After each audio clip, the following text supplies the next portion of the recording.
மாதா பிதா தெய்வம் வழங்கி கோள்களின் ஆசீர்வாதத்துடனும் பஞ்சபூதங்களின் அனுகிரகத்துடனும் இந்த நாள் இனிய நாளாக எல்லாம் வாழ்த்துக்களுடன் இன்றைய பதிவில் 124வது பதிவாக எண்கணித பெயரியல் மாற்றங்களை குறித்து ஒரு முக்கிய தகவல்களுடன் உங்களை சந்திப்பதில் பெரும் மகிழ்ச்சி அடைகிறேன். மேலும் தொடர்ந்து துரதிர்ஷ்டமான பெயர்களில் உள்ள பெயரியலை மாற்றம் செய்து அதிர்ஷ்டசாலியாக நீங்கள் திகழ பல பதிவுகள் வெளியிட்டு கொண்டு உள்ளேன். அந்த வகையில் எனது சிறிய முயற்சிக்கு தொடர்ந்து ஆதரவளிக்கும் உலகெங்கிலும் உள்ள ஜோதிட ஆர்வலர்களும் அபிமானிகளுக்கும் கோடான கோடி நன்றிகளை தெரிவித்துக் கொண்டு இன்றைய பதிவில் கேதுவின் 7 எண் ஆதிக்கத்தில் பிறந்தவர்கள் மற்றும் பெயர் உள்ளவர்களுடைய பட்டியலினுடைய விவரங்களை இந்த பதிவில் நாம் பார்ப்போம். யாம் பெற்ற இன்பம் இவ்வையகம் பெறவும், யாம் பெற்ற சிரமங்கள் இவ்வையகம் பெற வேண்டாம் என்ற நோக்குடன் இந்த பதிவுகளை உங்களிடம் சமர்ப்பிக்கின்றேன். எனவே இது சொந்த கதையா சோழ கதையா என்ற ஒரு கணிப்பில் எனது அனுபவங்களை உங்களுடன் பகிர்ந்து கொள்கிறேன். 25 பெயர் உடையவர்கள் பலர் இருப்பார்கள் உலகெங்கிலும். 7ஆம் எண் கேதுவின் ஆதிக்கத்தில் பெயர் உள்ளவர்கள் என கொள்ளலாம்.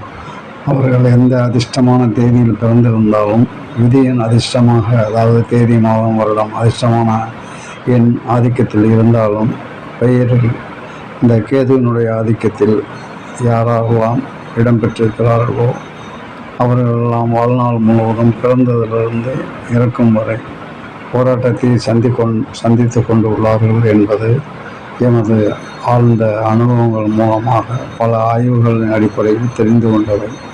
இந்த எண் ஜோதிடம் உலகெங்கிலும் பின்பற்றப்பட்டு இந்தியாவிலிருந்து ஆதி காலத்து யாத்திரிகள் மூலமாக, ஓலைச்சுவடிகள் மூலமாக எகிப்து மற்றும் சீனா என எண் ஜோதிடம் மட்டுமல்லாத பல கலைகள் இங்கிருந்து சொற்ப பொற்காசுகளுக்காக வெளியாகி உலகெங்கிலும் பரவி உள்ளன. அந்த வகையில் பிரமிடுகள் சித்திரமாக உள்ள இந்த எண் ஜோதிட கலையை பற்றி இங்கு நாம் அதிகமாக கூற தேவையில்லை. எனவே 25 எண் கேதுவினுடைய 7 ஆதிக்கத்தில் பெயர் உள்ளவர்கள் அல்லது பிறந்த தேதி 7/16/25ஆம் தேதி பிறந்தவர்கள் அல்லது கூட்டு எண் விதி எண் அந்த எண்ணில் கேதுவின் எண்ணில் உள்ளவர்கள் வாழ்நாள் முழுவதும் ஒரு போராட்டத்தை சந்திக்க வேண்டிய ஒரு சூழ்நிலை ஏற்பட்டு விடுகிறது இயற்கையாக. அதில் பல உதாரணங்கள் அந்த மூல நூலில் ஆதி காலத்தில் இருந்த சிலரின் உதாரணங்களை கூறியுள்ளார்கள். இந்த காலத்திலும் ஏகப்பட்ட நபர்கள் உள்ளார்கள். எனவே ஆதி காலத்தில் இந்தியாவின் சுதந்திரத்துக்காக பாடுபட்ட மோகன்தாஸ் கரம்சந்த் அவருடைய இயற்பெயர், காந்தி என்பது அவருடைய குடும்ப பட்டப்பெயர். எனவே அவர் 11ஆம் தேதி சந்திரனுடைய ஆதிக்கத்தில் பிறந்திருந்தாலும் அந்த காலகட்டங்களில் வெளிநாடுகள் சென்று பாரட்லா படிப்பு படிக்கக்கூடிய அளவுக்கு வசதியான குடும்பத்தில் பிறந்திருந்த போதிலும் உதாரணமாக கூறப்பட்டுள்ளது இந்த மூல நூலில். அதையே தங்களுக்கு நான் விளக்குகிறேன். எனவே மிக பெரிய பணக்கார குடும்பத்தில் பிறந்திருந்தும் முதல் வகுப்பில் பயணம் செய்யும் பொழுது நிறம், அதாவது வெள்ளை கருப்பர் என்ற ஒரு நிற வேற்றுமையின் காரணமாக சரியான பயண டிக்கெட் வைத்திருந்த போதிலும் ஒரு ரயில் நிலையத்தில் அவரை வெள்ளையர்கள் வெளியே தூக்கி எரிந்து விட்டார்கள்.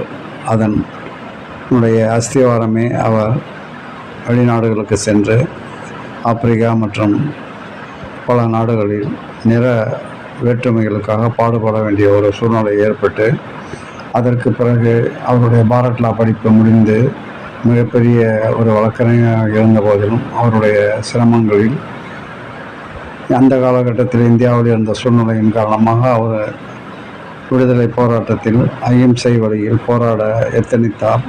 ஆனால் வேறு வகையில், அதாவது வன்முறை மூலமாக சொந்தமாக இல்லாமல் படை திரட்டி விடுதலை பெறுவோம் என்ற ஒரு குழுவினரும் இவர் பின்பற்றிய ஆன்மீக வழியில் ஆங்கிலேயர்களுக்கு எதிராக அவர்களுடைய அஸ்திவாரமான ரயில்வே ஸ்டேஷனில் தூக்கி எறியப்பட்டதின் நிகழ்வாக பல அரிய சாதனைகளை நிகழ்த்தியுள்ளார். அந்த வகையில் இந்தியாவின் தந்தை என அழைக்கப்படும் மகாத்மா காந்தி எம்.கே. காந்தி எனவே கையொப்பமிட்டார்.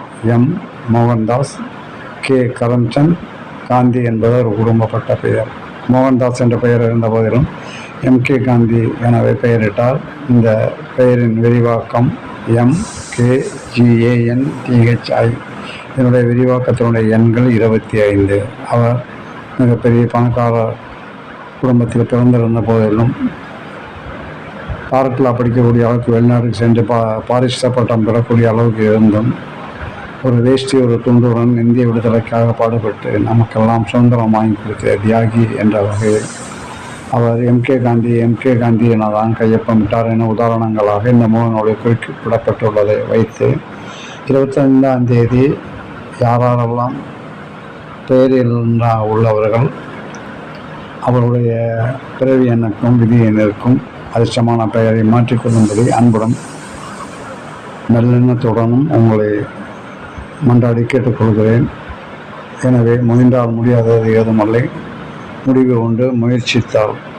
இந்த வகையில் நான் இதை கடந்த ஒரு 30 ஆண்டுகளுக்கு மேலாக இந்த எண்ஜோதிடத்தின் கலையன்பால் அதிகமான ஈடுபாடு கொண்டு இதனுடைய ஆய்வுக்கு பல நபர்களை சந்தித்து அந்த மூலநூலில் கூறியபடி வள்ளி இது கற்பனையாக கூறப்படுவது அல்ல. யாவும் எமது வாழ்நாளில் பல நபர்களை சந்தித்து உண்மைத்தன்மையை உணர்ந்து உங்களுக்கு இந்த பதிவுகளை வெளியிட்டு கொண்டுள்ளேன். கடந்த ஒரு 30 ஆண்டுகளுக்கு மேலாக இந்த உதாரணமாக பல கூறலாம். இருந்த போதிலும் ஒரு சில எண்களின் உதாரணங்கள் ஆரம்ப நிலையில் CGSL அனைத்துமே 3ஆம் எண் குருவினுடைய ஆதிக்கத்துக்கு உட்பட்டவை. ஆனால் சியும் ஜியும் CGSL என்ற வகையில் சியும் எஸ்ஸும் கோபமான குணங்கள் உள்ள எழுத்துக்கள். அவருடைய பெயர் உள்ளவர்கள் கோபப்படுவதாகவும் எல் மற்றும் ஜி சாந்தமான ஒரு எண்ணாகும். இந்த ஆய்வில் என்னுடைய ஆரம்பகால ஆய்வு ஆகும். இந்த வகையில் 28 தேதி சுரஷ்டமான எண் சூரிய ஆதிக்கத்தில் அதில் பெயரை இருப்பவர்கள் தொடர்ச்சியாக அவருடைய பெயரை மாற்றிக்கொள்ள நான் பல பதிவுகளை வெளியிட்டு கொண்டு உள்ளேன். அந்த வகையில் எமது பயணம் தொடர்ந்து கொண்டு உள்ளது. தொடர்ந்து ஆதரவு அளித்து வரும் அனைத்து எண்ஜோதிட ஆர்வலர்களுக்கும் எங்களுடைய எண்ஜோதிட அபிமானிகளுக்கும் கோடான கோடி நன்றியை தெளிவுபடுத்தி தொடர்ந்து ஆதரவு அளிக்கும் அனைவருக்கும் என்னுடைய நெஞ்சார்ந்த நன்றிகளை கூறிக்கொண்டு இன்ற நாள் இனிய நாளாக அனைவருக்கும் அதிர்ஷ்டமாகவும் நல்ல வழியாகவும் அமைய எல்லாம் வல்ல பிரபஞ்சத்தையும் நவக்கோள்களையும் வணங்கி இன்றைய பதிவு இத்துடன் முடியும். தொடர்ந்து வெளிவரும் தீர்வும் கிடைக்கும். எனவே தொடர்ந்து இதனுடைய பயணங்கள் தேடல்களில் உங்களுடைய பங்கும் இருக்கும் என ஒரு எதிர்பார்ப்பில் இன்றைய பதிவை இத்துடன் முடித்துக் கொள்கிறேன். நன்றி, வணக்கம். தொடரும். நன்றி, பல மகிழ்ச்சியுடன். நன்றி, வணக்கம். தொடரும். நன்றி, வணக்கம். தொடரும். நன்றி.